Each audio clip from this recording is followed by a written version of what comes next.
think it's a tragedy for the People's Democratic Party that the party has been reduced to the level of the tantrums and the melodrama of one individual called Nyesom Wike, 59-year-old Nyesom Wike, who thinks that the party belongs to him.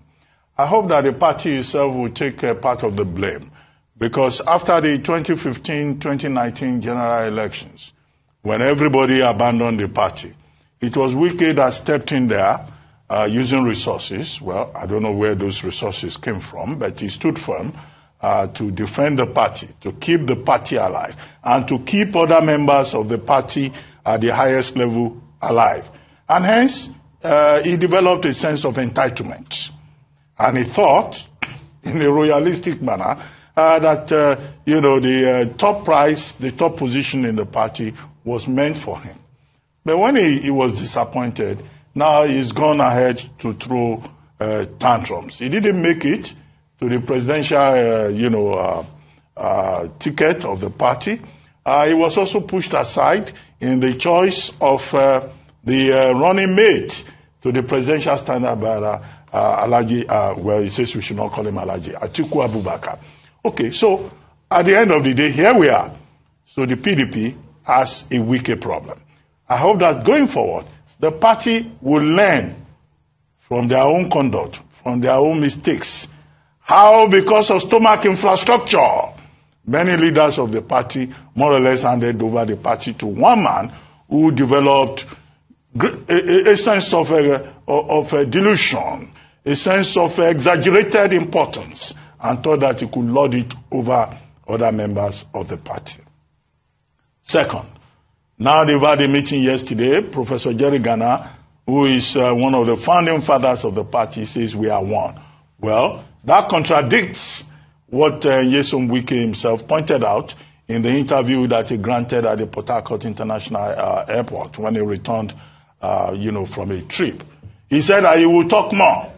What is he going to say again? In 15 minutes of rambling,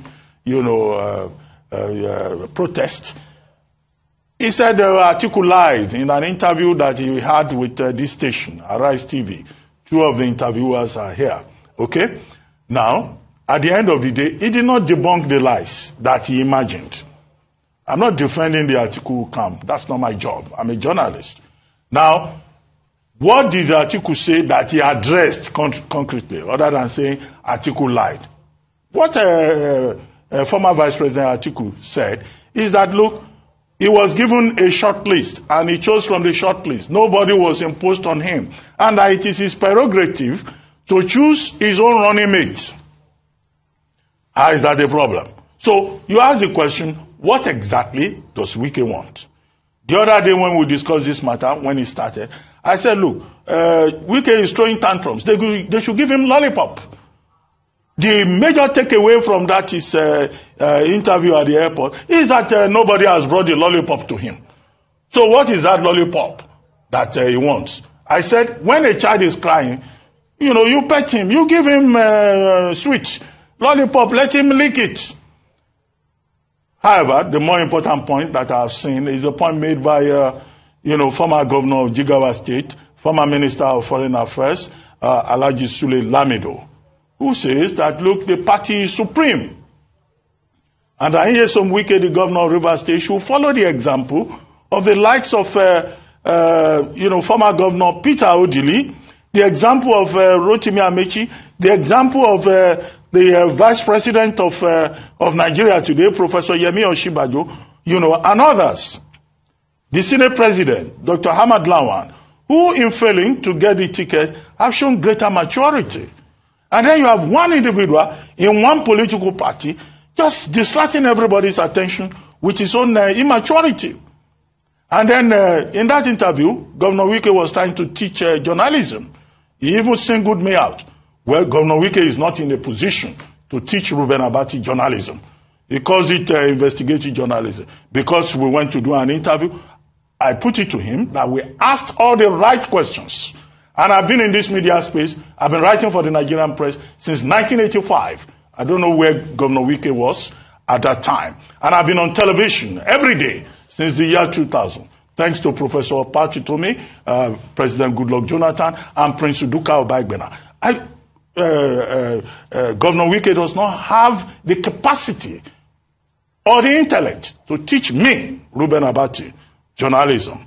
Okay? If he wants to study my body of work over the several decades behind me, he will spend more than a year just trying to figure out the amount of work that I have done. But I think it's important, for him to moderate his anger and to just allow Nigerians to focus on serious issues rather than this, self-promotion, this, throwing of tantrums all over the place. And you should look at the example of what people are doing in other jurisdictions where they're talking about ideas. We would like to engage him at the level of ideas, not at the level of his own emotional choices. So people should not think because they are in government, they have a platform, they have the right to just misbehave in the public domain. Because indeed, there are persons who are now saying, what exactly does Governor Wike want? And how far does he want to go? If he is tired of the PDP, he has the option of going to another political party, doesn't he? It's within his rights to do so. But he should not drag people like us who are doing a honest day job into their matter. I don't have a dog in that fight.